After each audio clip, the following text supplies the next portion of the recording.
ओम शांति। 19 फरवरी 2025। बाबा के महावाक्य। मीठे बच्चे, तुमने अब तक जो कुछ पढ़ा है उसे भूल जाओ। जीते जी मरना माना सब कुछ भूलना, पिछला कुछ भी याद न आए। प्रश्न, जो पूरा जीते जी मरे हुए नहीं हैं, उनकी निशानी क्या होगी?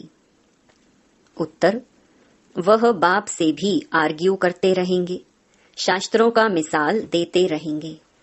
जो पूरा मर गए वह कहेंगे बाबा जो सुनाते वही सच है। हमने आधा कल्प जो सुना वह झूठ ही था, इसीलिए अब उसे मुख पर भी ना लाए। बाप ने कहा है हियर नो इविल। गीत ओम नमो शिवाय। ओम शांति। बच्चों को समझाया गया है, जब शांति में बिठाते हो जिसको नेष्ठा अक्षर दिया है, यह ड्रिल कराई जाती है। अब बाप बैठ रूहानी बच्चों को समझाते हैं कि जो जीते जी मरे हैं, कहते हैं हम जीते जी मर चुके हैं। जैसे मनुष्य मरता है तो सब कुछ भूल जाता है, सिर्फ संस्कार रहते हैं। अभी तुम भी बाप का बनकर दुनिया से मर गए हो। बाप कहते हैं तुम्हारे में भक्ति के संस्कार थे, अब वह संस्कार बदल रहे हैं, तो जीते जी तुम मरते हो ना। मरने से मनुष्य पढ़ा हुआ सब कुछ भूल जाता है, फिर दूसरे जन्म में नए सिर पढ़ना होता है। बाप भी कहते हैं तुम जो कुछ पढ़े हुए हो वह भूल जाओ, तुम तो बाप के बने हो ना।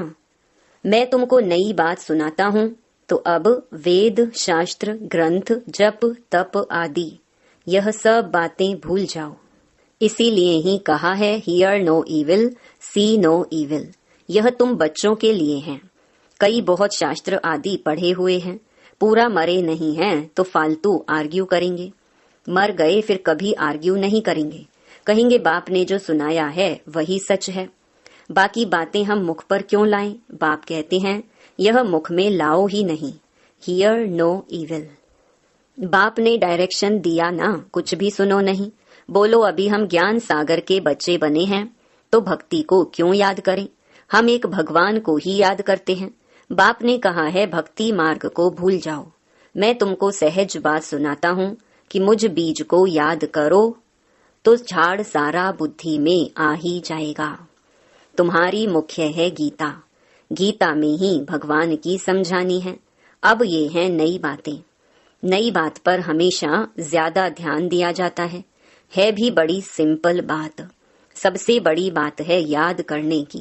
घड़ी घड़ी कहना पड़ता है मन मना भव। बाप को याद करो, यही बहुत गुहिया बातें हैं, इसमें ही विघ्न पड़ते हैं। बहुत बच्चे हैं जो सारे दिन में 2 मिनट भी याद नहीं करते। बाप का बनते भी अच्छा कर्म नहीं करते तो याद भी नहीं करते, विकर्म करते रहते हैं। बुद्धि में बैठता ही नहीं है तो कहेंगे यह बाप की आज्ञा का निरादर है। पढ़ नहीं सकेंगे, वह ताकत नहीं मिलती। जिस्मानी पढ़ाई से भी बल मिलता है ना। पढ़ाई है सोर्स ऑफ इनकम, शरीर निर्वाह होता है, सो भी अल्प काल के लिए। कई पढ़ते पढ़ते मर जाते हैं तो वह पढ़ाई थोड़े ही साथ ले जाएंगे। दूसरा जन्म ले फिर नए सिर पढ़ना पड़े। यहाँ तो तुम जितना पढ़ेंगे वह साथ ले जाएंगे, क्योंकि तुम प्रारब्ध पाते हो दूसरे जन्म में। बाकी तो वह सब है ही भक्ति मार्ग। क्या क्या चीजें हैं ये कोई नहीं जानते। रूहानी बाप तुम रूहों को बैठ ज्ञान देते हैं। एक ही बार बाप सुप्रीम रूह आकर रूहों को नॉलेज देते हैं, जिससे विश्व के मालिक बन जाते हो। भक्ति मार्ग में स्वर्ग थोड़े ही होता है। अभी तुम धनी के बने हो। माया कई बार बच्चों को भी निधन का बना देती है। छोटी छोटी बातों में आपस में लड़ पड़ते हैं, बाप की याद में नहीं रहते तो निधन के हुए ना। निधन का बना तो जरूर कुछ न कुछ पाप कर्म कर देंगे।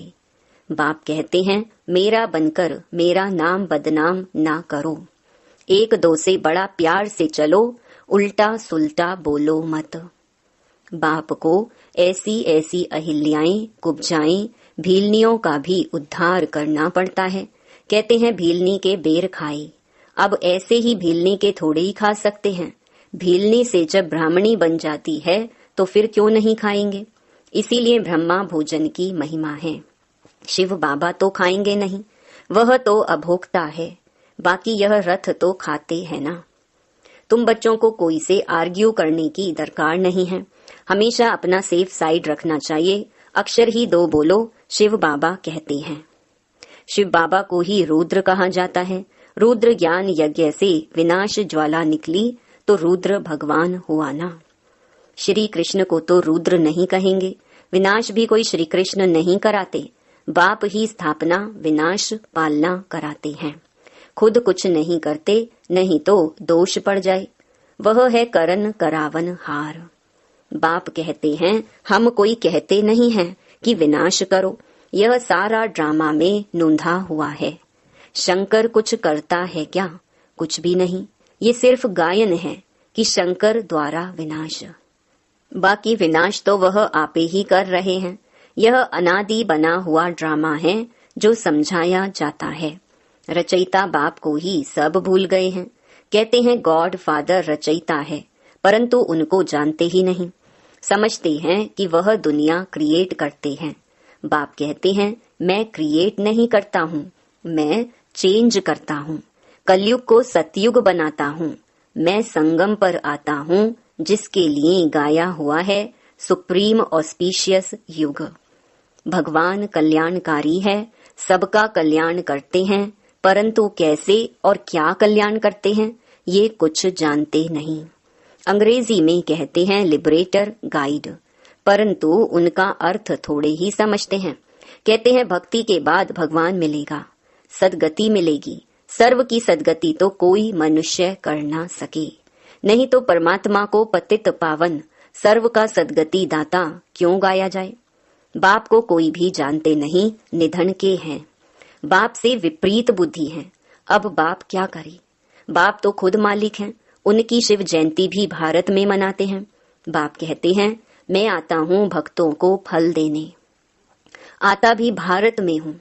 आने के लिए मुझे शरीर तो जरूर चाहिए ना। प्रेरणा से थोड़े ही कुछ होगा। इनमें प्रवेश कर इनके मुख द्वारा तुमको ज्ञान देता हूँ। गौ मुख की बात नहीं है, यह तो इस मुख की बात है। मुख तो मनुष्य का चाहिए, ना कि जानवर का। इतना भी बुद्धि काम नहीं करती है। दूसरे तरफ फिर भागीरथ दिखाते हैं। वह कैसे और कब आते हैं जरा भी किसको पता नहीं है।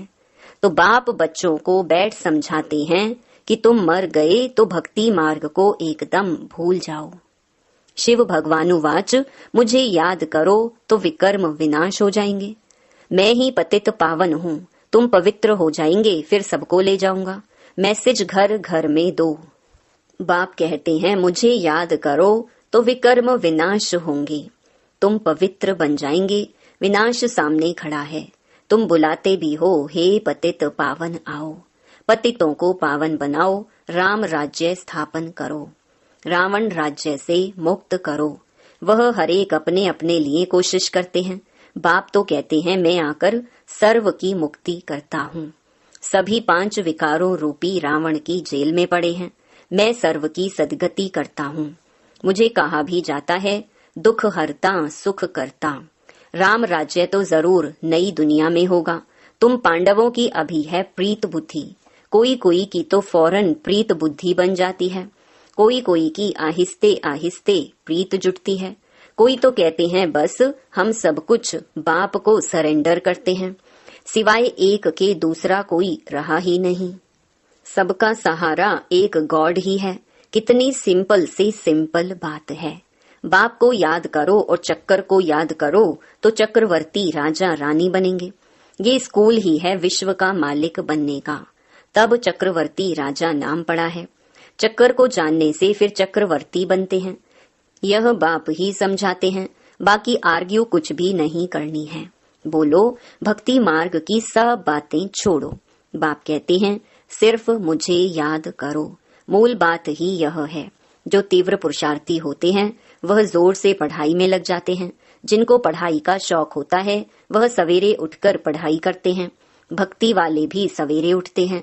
नौधा भक्ति कितनी करते हैं। जब सिर काटने लगते हैं तो साक्षात्कार होता है। यहाँ तो बाबा कहते हैं यह साक्षात्कार भी नुकसान कारक है। साक्षात्कार में जाने से पढ़ाई और योग दोनों बंद हो जाते हैं, टाइम वेस्ट हो जाता है। इसीलिए ध्यान आदि का शौक तो बिल्कुल नहीं रखना है। यह भी बड़ी बीमारी है जिससे माया की प्रविष्टा हो जाती है। जैसे लड़ाई के समय न्यूज सुनाते हैं तो बीच में ऐसी कुछ खराबी कर देते हैं जो कोई सुन ना सके। माया भी बहुतों को विघ्न डालती है। बाप को याद करने नहीं देती है। समझा जाता है इनकी तकदीर में विघ्न है। देखा जाता है कि माया की प्रवेशता तो नहीं है, बेकायदे तो नहीं कुछ बोलते हैं, तो फिर झट बाबा नीचे उतार देंगे। बहुत मनुष्य कहते हैं हमको सिर्फ साक्षात्कार हो तो इतना सब धन माल आदि हम आपको दे देंगे। बाबा कहते हैं यह तुम अपने पास ही रखो, भगवान को तुम्हारे पैसे की दरकार क्या रखी है। बाप तो जानते हैं इस पुरानी दुनिया में जो कुछ है सब भस्म हो जाएगा। बाकी क्या करेंगे। बाबा पास तो फुरी फुरी माना बूंद बूंद तालाब हो जाता है। बाप के डायरेक्शन पर चलो, हॉस्पिटल कम यूनिवर्सिटी खोलो, जहां कोई भी आकर विश्व का मालिक बन सके। 3 पैर पृथ्वी में बैठ तुमको मनुष्य को नर से नारायण बनाना है, परंतु 3 पैर पृथ्वी के भी नहीं मिलते हैं। बाप कहते हैं मैं तुमको सभी वेदों शास्त्रों का सार बताता हूँ। ये शास्त्र हैं सब भक्ति मार्ग के। बाबा कोई निंदा नहीं करते हैं, ये तो खेल बना हुआ है। यह सिर्फ समझाने के लिए कहा जाता है तो फिर भी खेलना। खेल की हम निंदा नहीं कर सकते हैं। हम कहते हैं ज्ञान सूर्य, ज्ञान चंद्रमा, तो फिर वह चंद्रमा आदि में जाकर ढूंढते हैं। वहां कोई राजाई रखी है क्या। जापानी लोग सूर्य को मानते हैं, हम कहते हैं सूर्यवंशी। वह फिर सूर्य की बैठ पूजा करते हैं, सूर्य को पानी देते हैं। तो बाबा ने बच्चों को समझाया है कोई बात में जास्ती आर्ग्यू नहीं करनी है। बात ही एक सुनाओ। बाप कहते हैं माँ मेकम याद करो तो पावन बनेंगे। अभी रावण राज्य में सभी पतित हैं, परंतु अपने को पतित कोई मानते थोड़े ही हैं। बच्चे तुम्हारी एक आंख में शांति धाम, एक आंख में सुख धाम, बाकी इस दुख धाम को भूल जाओ। तुम हो चैतन्य लाइट हाउस। अभी प्रदर्शनी में भी नाम रखा है भारत द लाइट हाउस, लेकिन वह कोई थोड़े ही समझेंगे। तुम अभी लाइट हाउस हो ना। पोर्ट पर लाइट हाउस स्टीमर को रास्ता बताते हैं, तुम भी सबको रास्ता बताते हो मुक्ति और जीवन मुक्ति धाम का। जब कोई भी प्रदर्शनी में आते हैं तो बहुत प्रेम से बोलो गॉड फादर तो सबका एक है ना। गॉड फादर या परम पिता कहते हैं कि मुझे याद करो तो जरूर मुख द्वारा कहेंगे ना। ब्रह्मा द्वारा स्थापना, हम सब ब्राह्मण ब्राह्मणियां हैं। ब्रह्मा मुख वंशावली, तुम ब्राह्मणों की वह ब्राह्मण भी महिमा गाते हैं, ब्राह्मण देवताय नमः। ऊंच ते ऊंच है ही एक बाप। वह कहते हैं मैं तुमको ऊंच ते ऊंच राजयोग सिखाता हूँ, जिससे तुम सारे विश्व के मालिक बनते हो। वह राजाई तुमसे कोई छीन न सके। भारत का विश्व पर राज्य था। भारत की कितनी महिमा है, अभी तुम जानते हो कि हम श्रीमत पर यह राज्य स्थापन कर रहे हैं। अच्छा, मीठे मीठे सिकिलधे बच्चों प्रति माता पिता बाप दादा का याद प्यार और गुड मॉर्निंग। रूहानी बाप की रूहानी बच्चों को नमस्ते। धारणा के लिए मुख्य सार। पहला, तीव्र पुरुषार्थी बनने के लिए पढ़ाई का शौक रखना है। सवेरे सवेरे उठकर पढ़ाई पढ़नी है, साक्षात्कार की आश नहीं रखनी है। इसमें भी टाइम वेस्ट जाता है। दूसरा, शांति धाम और सुख धाम को याद करना है, इस दुख धाम को भूल जाना है। किसी से भी आर्ग्यू नहीं करनी है। प्रेम से मुक्ति और जीवन मुक्ति धाम का रास्ता बताना है। वरदान, सदा सुखों के सागर में लवलीन रहने वाले अंतर्मुखी भवा। कहा जाता है अंतर्मुखी सदा सुखी। जो बच्चे सदा अंतर्मुखी भव का वरदान प्राप्त कर लेते हैं वह बाप समान सदा सुख के सागर में लवलीन रहते हैं। सुखदाता के बच्चे स्वयं भी सुखदाता बन जाते हैं। सर्व आत्माओं को सुख का ही खजाना बांटते हैं। तो अब अंतर्मुखी बन ऐसी संपन्न मूर्ति बन जाओ जो आपके पास कोई भी किसी भी भावना से आए अपनी भावना संपन्न करके जाए। जैसे बाप के खजाने में अप्राप्त कोई वस्तु नहीं, वैसे आप भी बाप समान भरपूर बनो। स्लोगन: रूहानी शान में रहो तो कभी भी अभिमान की फीलिंग नहीं आएगी। अव्यक्त इशारे: अपने को सदैव अंडरग्राउंड अर्थात अंतर्मुखी बनाने की कोशिश करो। अंडरग्राउंड भी सारी कारोबार चलती है, वैसे अंतर्मुखी होकर भी कार्य कर सकते हैं। अंतर्मुखी होकर के कार्य करने से एक तो विघ्नों से बचाव, दूसरा समय का बचाव, तीसरा संकल्पों का बचाव व बचत हो जाएगी। एकांतवासी भी और साथ साथ रमणीकता भी इतनी ही हो। अच्छा, ओम शांति।